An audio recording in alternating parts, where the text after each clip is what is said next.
It's a pleasure and a privilege for me to be here at the Advertising Club. And for a brief moment, I used to be president of the Advertising Club for a few years. And for a brief moment, I saw Raj Nayak, who was my campaign manager several years ago.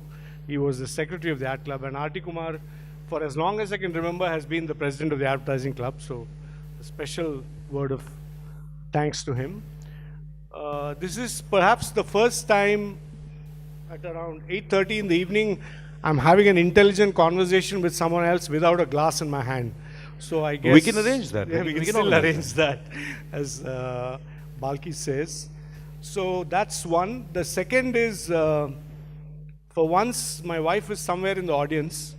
For the last 36 years, I have not spoken in front of her.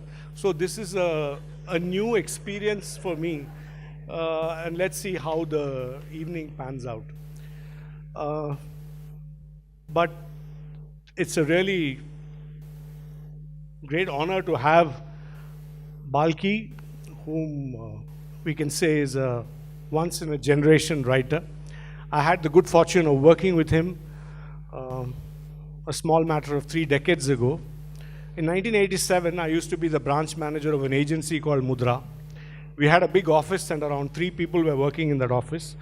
And one young guy with blue jeans and I think the same black t-shirt. He was very intense. He came to us as a copywriter. And the rest is history. I mean, I became history, but he created history. So let's talk a little. Balki, do you want to respond to anything he said? No, I don't.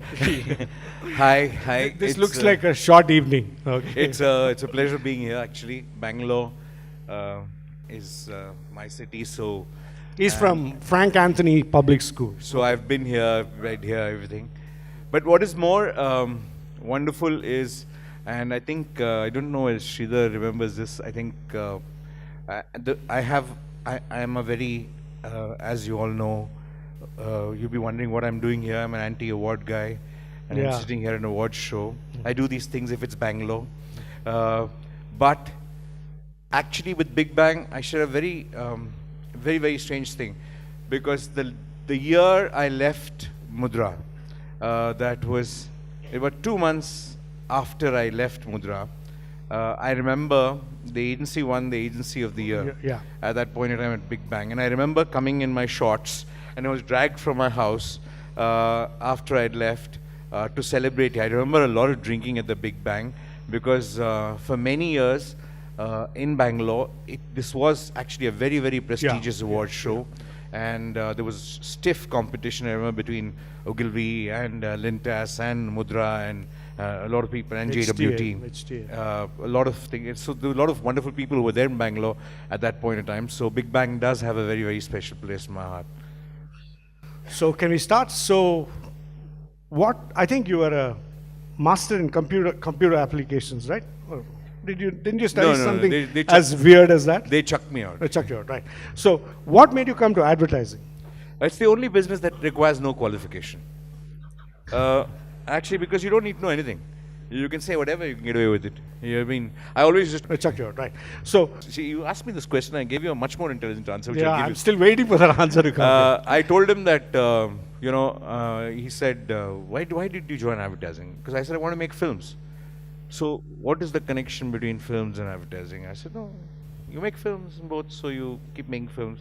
So, how do you expect to make films one day? I said, one day I'll be walking on MG Road, some guy is going to come with a suitcase and give me that 1 crore rupees and say, make a film. And it's going to happen to me. Just watch. And I don't know why I said that stuff. But at that point in time, we were in Mudra, Bangalore. We didn't even have one business. We were just starting. And strangely enough, in about a week or something, there was one guy with a suitcase who came into our agency. He didn't say do a film. He said, will you do an ad? Suitcase didn't have money. After, I don't know whether he gave him the money or not, but he said do an ad. So I saw these bunch of guys coming with suitcases, each one wanting an ad. Actually, it's like a film. So I'm tripping. I don't give a damn about anybody's product in the world. My job is not to dream about somebody's product in this thing. I've got a fantasy. I've got an idea. Okay, I can use you as an excuse to communicate my idea. Good for you, good for me. Chalo, let's go. You give money, I give idea. So I used to operate in advertising for some time like that. It was like, every client was an excuse for an idea. It actually benefited them. And a lot of clients have been angry with me in the past for not being in love with their products as much as they were. And I said, that's precisely why you hire me, because I'm not in love with your product as much as you are. Yeah, I think we brought objectivity to it. In fact, that's really why people come to work with advertising agencies, because people spend more time with their products than with their spouses, so they get very attached to them, the product, not the spouse. Whereas the advertising agency is supposed to be, whatever. So I'm just going to talk a little about your early days in advertising. And it's happened before. I'm not sure whether it happened with you, but it happened with other young writers. And I see a lot of young people here.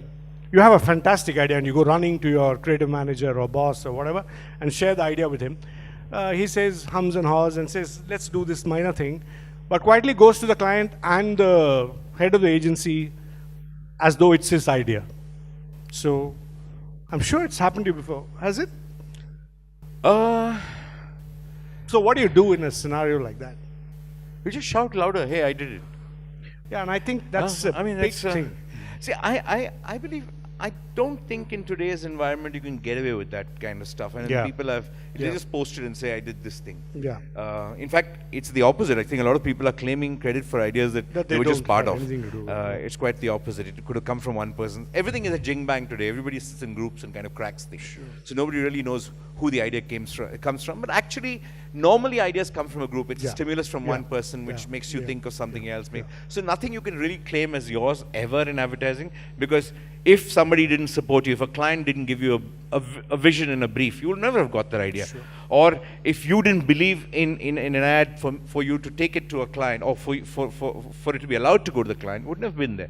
So I think a lot of people have roles to play in an idea. And I fundamentally believe the client has the biggest role to play in an idea, because I have always found, I've never read a brief in my life. I have never till today read a single brief. I've only heard clients. And when you hear clients, you're trying to kind of, get their dream. You're not trying to get their proposition. You're not trying to get their love for the product. You're trying to get their vision. Because heads of companies have a lot going for. They somehow have a dream, which I think sometimes is lost in formats, sometimes is lost in jargon. But you always get it when you meet clients. And I'll give you examples as we kind of go by in the evening of clients who have really inspired great advertising. Sure. So I think agencies give clients a lot less credit than, they need to give clients a lot more credit than they actually do for the ideas that they get. Because briefs are a vision is what makes an idea. An idea doesn't come from out of the sky. It's very interesting that you mentioned this. Many years ago when we used to work in Mudra, though I had nothing to do with it, Mudra did this campaign called God's Own Country. And there was an IAS officer, I forget his name, who was sitting in Trivandrum, who sent a 20-page document, and buried somewhere in the middle of that document was the line that Kerala is God's own country. So this bright copywriter, who unfortunately doesn't live anymore, just picked up that line and made it what it is today. And of course, it took years of advertising, and I'm sure Star Communications has done phenomenal work. But I think that point is really relevant, that it's really about the client and the sort of vision that they have for the brand, which makes advertising what it is. Yeah, I keep giving this example to people of a couple of I remember it very, very clearly. I think one was Sanjeev Aga on Idea. The kind of brief that he gave me had nothing to do with the ad that finally came. It had nothing to do with the proposition. It had nothing to do with an idea can change your life or what an idea, whatever. He said some of the crudest statements in the world. He said, I want Idea to be a champion brand. I said, excuse me, what is that? What the hell does that mean? And I think the more you challenge clients, the more impolite that you are, it is better in terms of just getting the information out. Because he's saying something, he's a very intelligent person who's using a very cliched line saying it's a champion brand. He doesn't mean it's a champion brand. What does he really mean? He said, I want Idea to be the Agassi, not the Sampras. It can never be the Sampras. I said, what do you mean by it can't be the Sampras? He said, Sampras is Airtel or somebody else.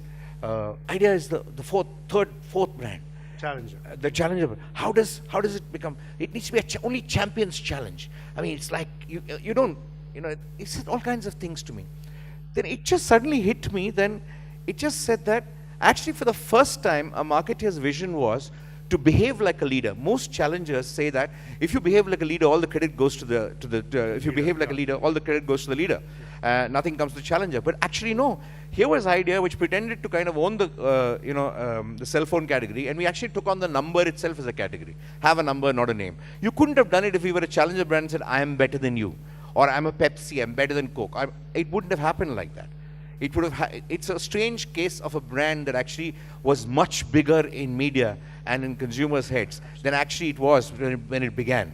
It suddenly started behaving so big, and it was a case study in the way. But it started from a person saying, "I want to be Agassi, and I don't want to be Sampras.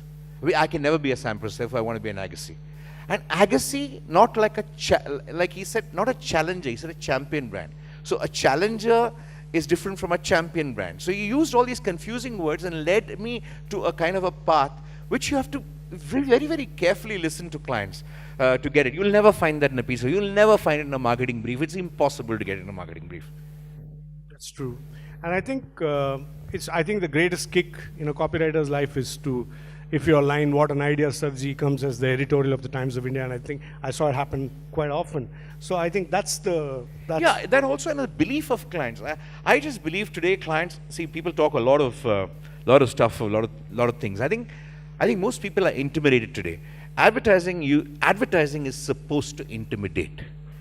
Advertising ideas are supposed to intimidate communities. Supposed to intimidate society. Who? What an idea. Who? You're coming out with social this thing. We are getting intimidated.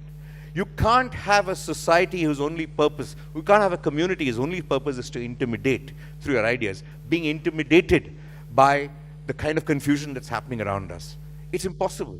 You can't function. Then the community has no meaning.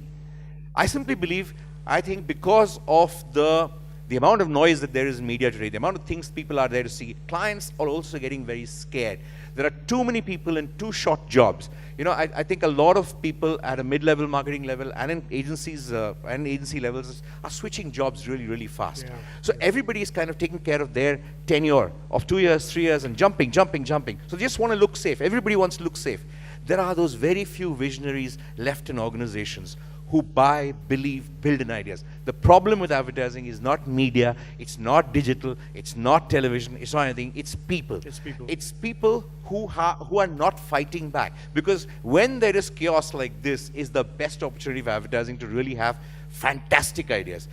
Whenever you see revolutionary ideas coming up, there's always been a crisis, either in terms of media, either in terms of behavior, either in terms of this thing. That's when it's always been the power of an idea. Because you need a power of an idea to beat programming today.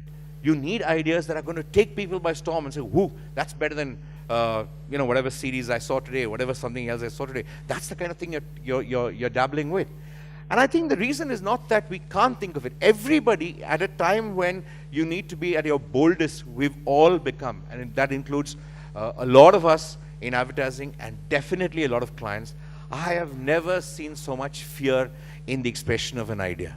There's so much of safety nets. I still today, the briefs, I think Sridhar will remember this very clearly, the briefs that we used to get. There's some, I think Hemant will know this very well. I think we used to give briefs in Britannia, used to be like, this is for, what do you call that? Me time. When a woman it's her time for a Mari or something like that. It's a joke. I mean, can you hear a brief called Me Time today? Everything is my time, yeah? Whose time has it otherwise been? I mean, what the kind of cliches we have lived with for years and are still alive to tell the story. We are actually kind of turning that. We are actually trying to not laugh at it. How hard will you not try and laugh at it? It's time to laugh at a lot of things, because when you do a spoof on these things, these sound so funny. But trust me, they are damn funny in briefs when you read them. They're really funny. About, there was a detergent, I remember Unilever detergent, which gave me a brief for saying that this has more lather or something like that. It reduces the effort of a woman. I said, by how many minutes? Said by 30, about 1 minute, 1.5. So she has to gisaw less now. Bugger, she has to put in the basket. She has to do that. She has to soak it. She has to gisaw. You're giving her 2 minutes, and the brief translates, because it is less effort, the quality time she can spend with her husband. Husband. Man, Of which all- world are we in? And trust me, these briefs Of all are floating people with around. a husband. Yeah. These are some of the cliches, and this is just one. There are 1,000 cliches like this in all our briefs. Family well-being, the great children, mothers care for their children one hell of a lot, or they're worried about their nutrition, health. I mean, I'm sure that we can sit and think of 1,001 things. Hemant will agree. We've all tried to interpret those briefs very, very differently. But when you see a cliche as a statement, a cliche is what you're going to get. You're never going to get. Today, the struggle is actually in the time when we were there and today, actually when there was only television. Yeah. The most beautiful part of it is you put it on certain slots, people had no choice but to see it. They would see it, and the best of it would kind of see. You don't have to be really great, you can be good and still be seen. A lot of good was considered great at that point in time and was seen. And Mudra would ensure that the commercial would come just before the program, so people would bloody well see. Absolutely. Today you have today you have a lot more programs. You have cricket, which is very, very expensive.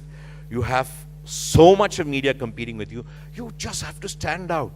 You just really have to stand out. So the shock for me is actually when I see advertising, which is not even half as bold as what it was a few years back, and clients who took a lot more risks a few years back. Actually, it reminds me of Frank Lowe's, one of Frank Lowe's, the greatest quotes. The greatest risk that you're taking is playing safe. And I think it's the biggest cliche in the marketing terminologies. But it's so true. That cliche is so true today. And it's damn scary. Yeah, very interesting about risk taking. So I just want to ask you a question and talk about a commercial that you made. If you remember the Camlin commercial where the husband dies and then the marker, do you remember the commercial? And it was sort of, I'm sure it would have done brilliantly in research. Anyway, the question I want to ask you is, do smaller brands take bigger risks, like a Fevicol or whatever, whilst the bigger brands are scared of advertising that will make you sit up and, sweat, if you will? No, I don't think so. I think the bigger brands with good people behind them take the bigger risk. It's never about the size of the brands, it's the size of the people behind them. Actually, I always say that. And I think some of the biggest ads are on the biggest brands. Idea is one of the things that I've been very proud to be associated with. Tata Tea is something I've been really proud to be associated with. A lot of work on Tanishq is something I've been proud to be associated with. On Unilever, I think some of the biggest brands.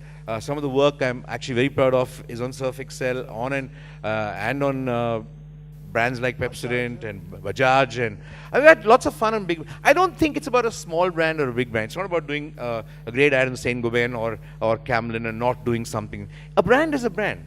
It does not matter how much money is being spent on it. I think you need to do justice with an idea, and whatever medium it is kind of going to own, it needs to own that medium. It needs to shine in that medium. So it's got nothing to do with big or small brands at all. So you spoke about some of those ads, and some of those ads are really good for Bajaj or Pepsodent or Surf Excel, as brand I really used to love the advertising. Is there some ad over the years that really made you squirm and said, how the hell did I do that? Oh, lots. Hell of a lot. And this is one of the classic examples of arrogance of advertising. Much as you love to blame clients, you need to take the blame for certain disasters of products. I've actually destroyed a car. When Maruti Versa was first launched, I was actually single-mindedly responsible for Maruti to destroy that car. And I'll tell you how. Because they didn't show us the car. I mean, that's a small mistake of the client. The car was not ready. But they showed us a picture of the car, which looked very much like the Versa, which was extended. So I said, hey, at that point in time, there were none of these minivans kind of thing. It looked like a minivan, it looked like a Honda minivan. I said, this looks like two cars in one, yeah, fantastic. I said, okay, superb. They said, yeah, this is good. We also wanted that kind of proposition, fabulous. I said, okay, let's sign father and son. Amitabh Bachchan and Abhishek Bachchan. Okay, sign, fantastic. Scripts are all ready. I still haven't seen the car. Location, we are going to Lonavala to shoot. Bachchan is on set. Abhishek has come on set. It's the first film he's doing with his father as an ad. Okay, car has not come. Car is coming up the hill. Somebody is bringing the car. Car comes, and I'm all ready. Everything is all there, happened, script is ready. Amitabh's reading the line 5 times and all that stuff. car comes and he said, okay, Abhishek, light is fading. Car stops there. You just drive in and let Amitji just react like that, turning and looking at the car and saying, hey, dad, check this out. That's all he had to say.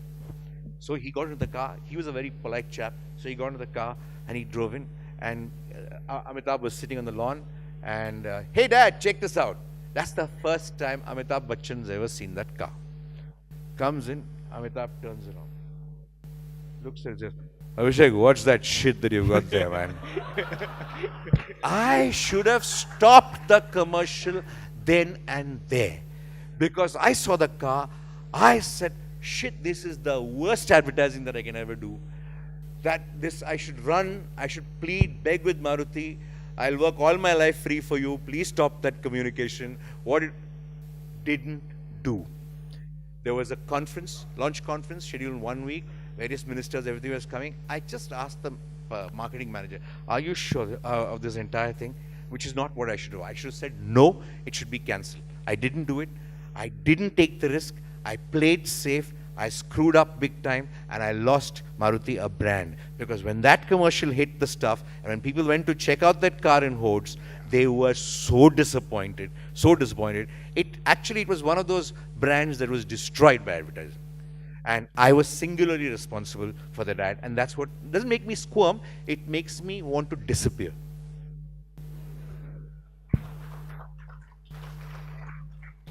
Actually, it's a truth that good advertising makes a bad product fail that much faster, and I think that's really the case. We spoke about Amitabh and Abhishek, and you've done quite a few films with them. Incidentally, I think Abhishek is better off doing commercials than films, but that's my view.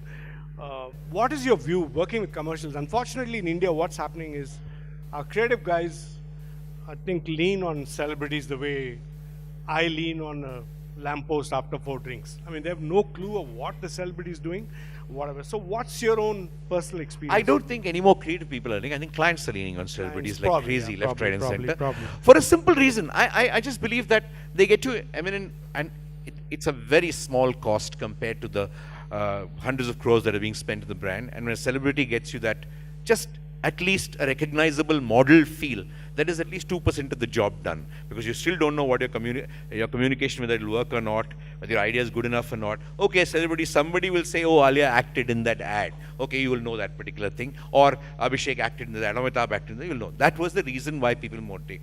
But now what's happening, actually more and more and more, if you see, actually, a celebrity can make a boring idea more destructive for the brand, because people are angry. See, people have expectations from celebrities. When they believe certain people, if you see a Ranbir ad, they want it to be interesting. They want it to be kind of, quirky. If it's not, you're getting pissed off with Ranbir.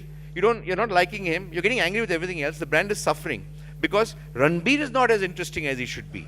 So sometimes, unless you make a celebrity interesting enough to help a brand, so before you used to say the brand idea, celebrity should not cannibalize the brand. All those days are gone. Nothing about cannibalization. It's about likability. It's about, if I don't make the celebrity likable vis-a-vis a brand, the brand suffers actually. In this whole, drive of who's famous, the brand or the celebrity. Obviously the celebrity is far more famous. That's why you're using him for your brand. The celebrity is not using the brand for the celebrity. So let's admit that fact. The celebrity is more famous than the brand. He will cannibalize your brand, and he must cannibalize your brand. Because if he does cannibalize it really well, your brand will really benefit. He must cannibalize it really well. And that's what will really help the brand. But I think more and more things, we just take celebrities and want to play safe again with them. I just think there's a lot of fear, even with celebrities. Celebrities are demanding for ads. They come and ask for quirky scripts. They're looking at ads to kind of build up their image too, just not in the number of products they endorse. They're looking at it as a tweet they would do, or as a show that they would do. They're looking at ads like that, as another point of image building exercise, and we should kind of use that. So I think most of the celebrity commercials that we see, the script is very poor. So probably playing safe, whatever you're saying. So it's a combination of things. I just think that the script is not poor because of celebrity or not celebrity. Yeah. The idea, if it's safe, Yeah, it will make it kind of automatically vanilla and boring. Predictable and whatever. So I know that you're a great lover of music, and you spoke about idea. So how critical is music in this whole scheme of advertising, films? I mean, do you want to talk about it? See, I think today in this in the era of so many media, digital being a huge, let me just talk a bit of the digital medium and for music according to that stuff. I think digital is the biggest, I think it's a God-sent gift. I just feel it's a fantastic amount of media. Anybody can say what they want. You can put out so many things out there. There's so many more interesting things for you to watch. There's such a fascinating array of expressions which are being seen out there. You can't get better than this. And for marketeers too, yes, you can either treat it as a minefield of communication, minefield of confusion. It's a minefield of confusion only because you can't quite read it. It doesn't fall into your pattern of predictability. It doesn't follow into your pattern of quantifying things very well. I think that's the biggest problem of digital, because a lot of people, what they do is they do these long ads. They do these 7-minute ads. They've used digital as a medium to kind of remove the editor from a film. I don't understand why you need 3-minute, 4-minute ad. They put you to sleep, most of these stuff. And they are talking of some ads talk of some social causes. They've had so many hits. Whether you buy them or don't buy them, they still have so many hits. Yeah. Actually, they don't understand. In a lot of times, they see it for the ad's sake. Digital is a great place where the ad cannibalizes the brand. Absolutely. Yeah, absolutely. Forget the any celebrity cannibalizing. You remember sometimes the ad. Oh, this is such a sweet, such a sad kind of a tale of some, sadness works beautifully.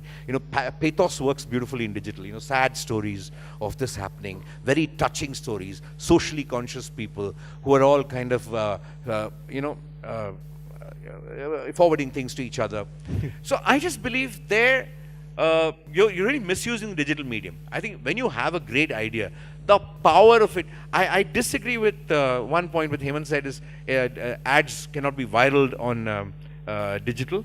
I think when there's a good piece of communication, I don't call it an ad, it just gets moved really, really fast without spending a single penny. And I just discovered it a few weeks back when we did something on traffic safety with Akshay on an Independence Day. Nothing, not one penny was spent by the ministry. And it was just one tweet of Akshay Kumar, one tweet from the ministry, but it happened on a correct day. It happened on Independence Day. And the ads were nice. On that particular day. And it went berserk. And nobody kind of pushed it. It was just forwarded by everybody.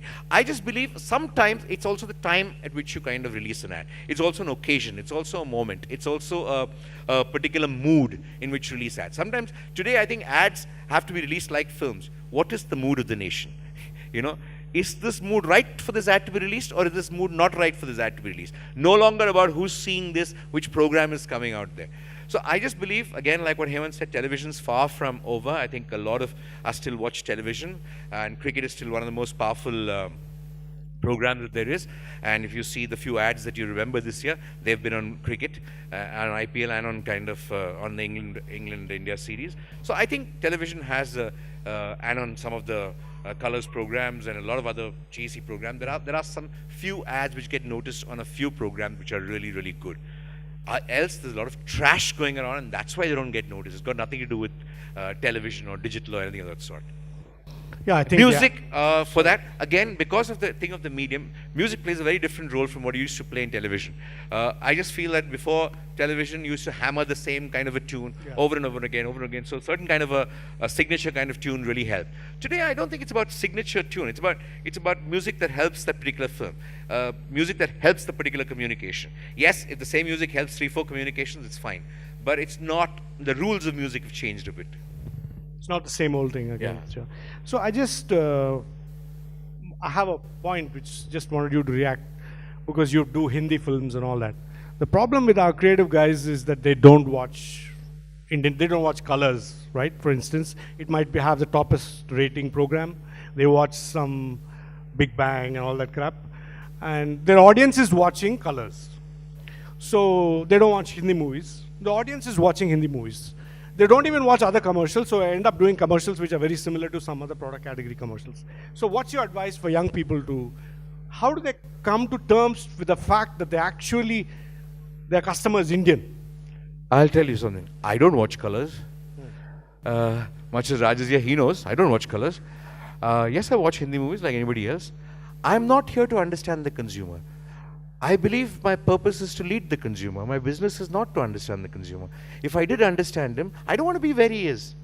And it's quite arrogant to say so, but if I could lead the consumer, if I'm capable of leading a consumer, is when I've kind of done my job. It's not when I've understood him and I've kind of reflect his life. Consumer insights are passé today. If you actually say, this is what happens in a consumer's life, and I'm going to mirror it in my ad, and they're going to lap it up. Bullshit, they're bored of their life. You tell me what their life should be, and I will go there. Don't tell me what their life is. It's over. Like, the lady used to know what she was doing in the bathroom, but she imagined herself in a waterfall, right? I mean, that's Alec. Alec sort of marketed it in a big way, I guess. So I think that's. Let me talk about the advertising industry because there's so many young people. How do you retain talent in advertising? Pay them more. Yeah. So. Why? Which brings me to the big question. You know, we used to have these ongoing battles, Balki and me, about pay. He's conned me a lot. Yeah. But why are advertising salary so high, Balki? Why advertising salary? No, actually, I think it's a very funny kind of a thing. See, you pay a filmmaker to express an idea that an agency has worked for nearly a year or 6 months or 4 months, a lot more for the 15 days or 12 days than you pay an agency for working for six months. It's almost like that. Producers and filmmakers get paid a lot more than the agency. It's a shame, because if the idea is only valued that much, that's all the idea that you're going to get. You're not going to get better stuff than that. And it's a shame, because I just believe the way it's going today is clients are shopping. For every idea they're saying, there are 25 people giving them ideas. Nobody knows which is the right one. Everybody's coming out there. Everybody's coming with an idea. There is no sanctity. I always believe. You know, there was a thing with the Gates Foundation a few days back, and I was saying them. They were talking of social advertising and everything.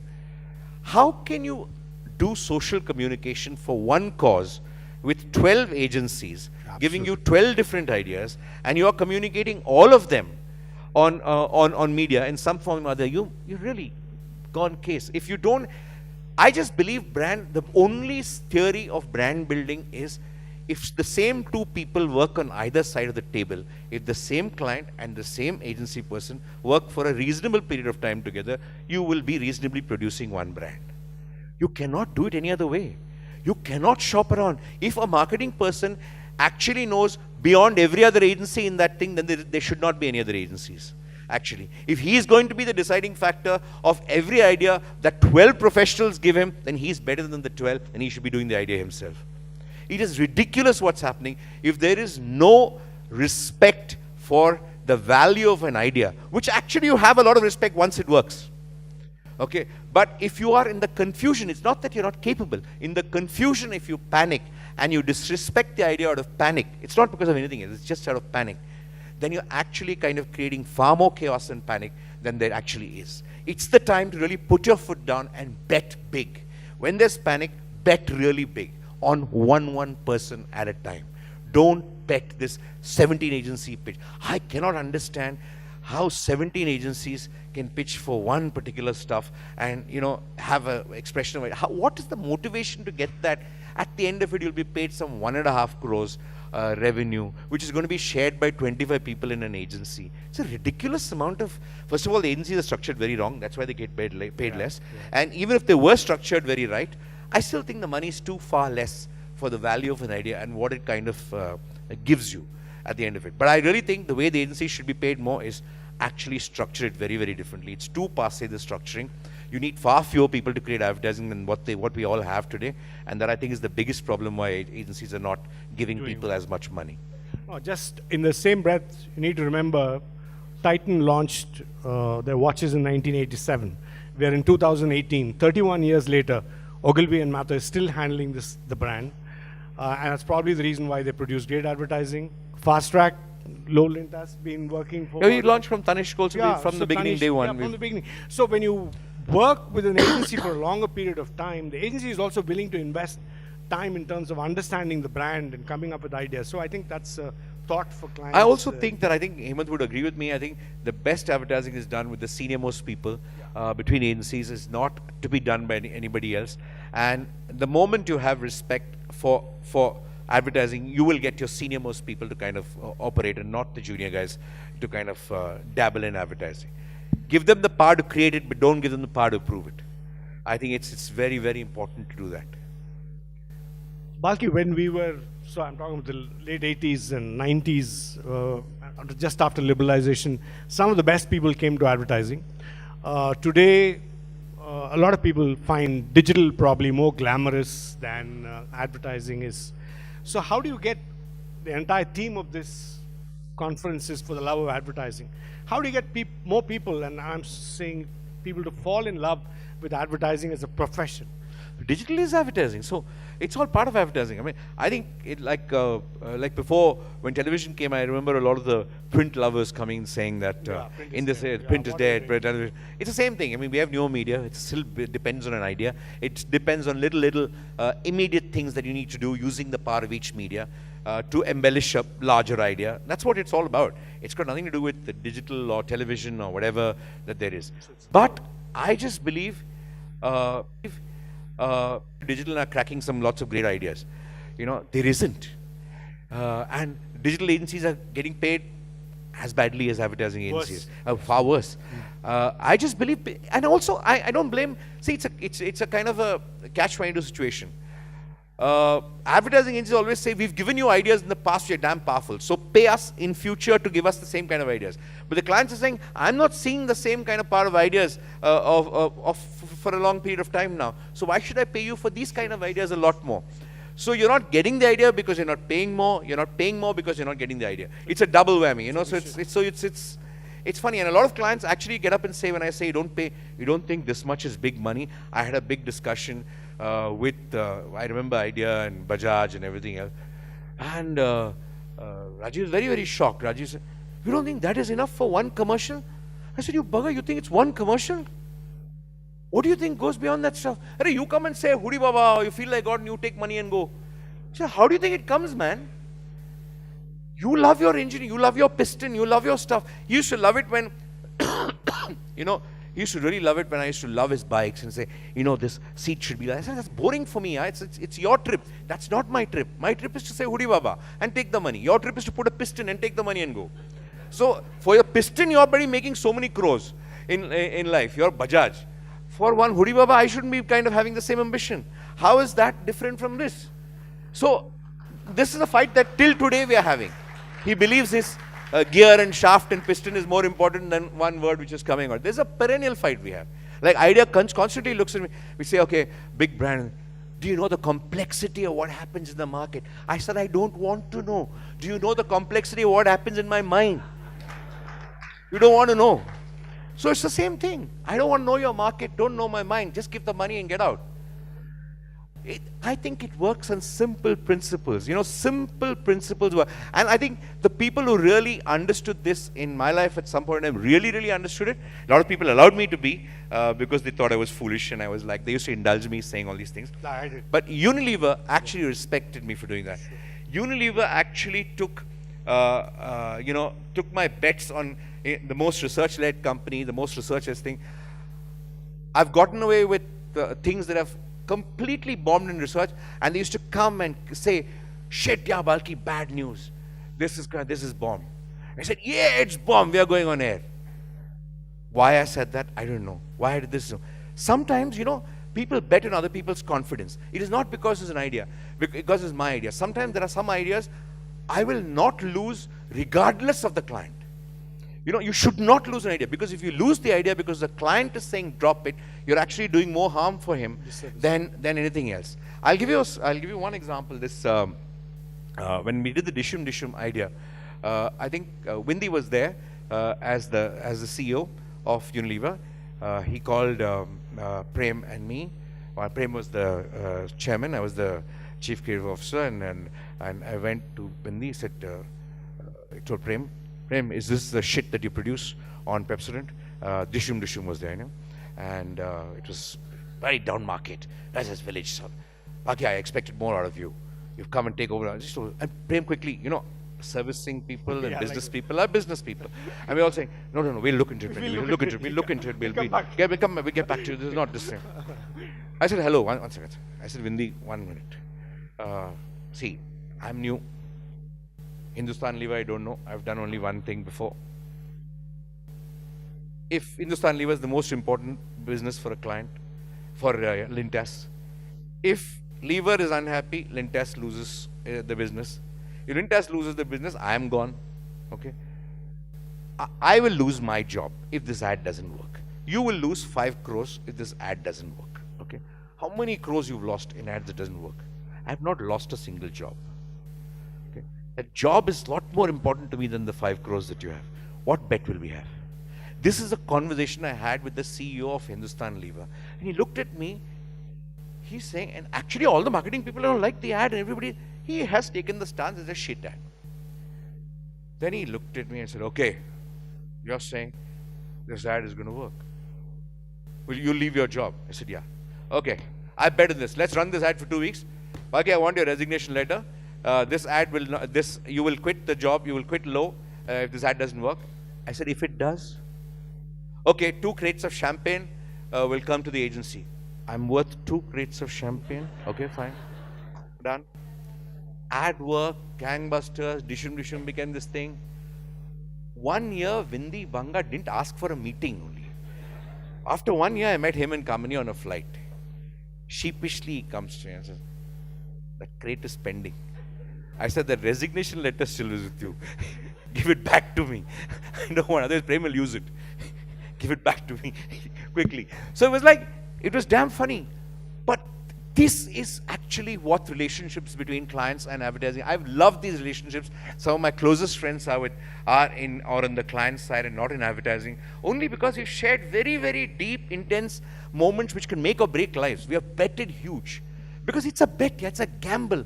Finally, an idea is the biggest gamble that there is in the universe. Betting on cricket, betting on this thing all is nothing compared to what you bet on an idea. If you can't bet, you shouldn't be in the game of marketing. It's a big bet. And advertising is the biggest gamble that there is.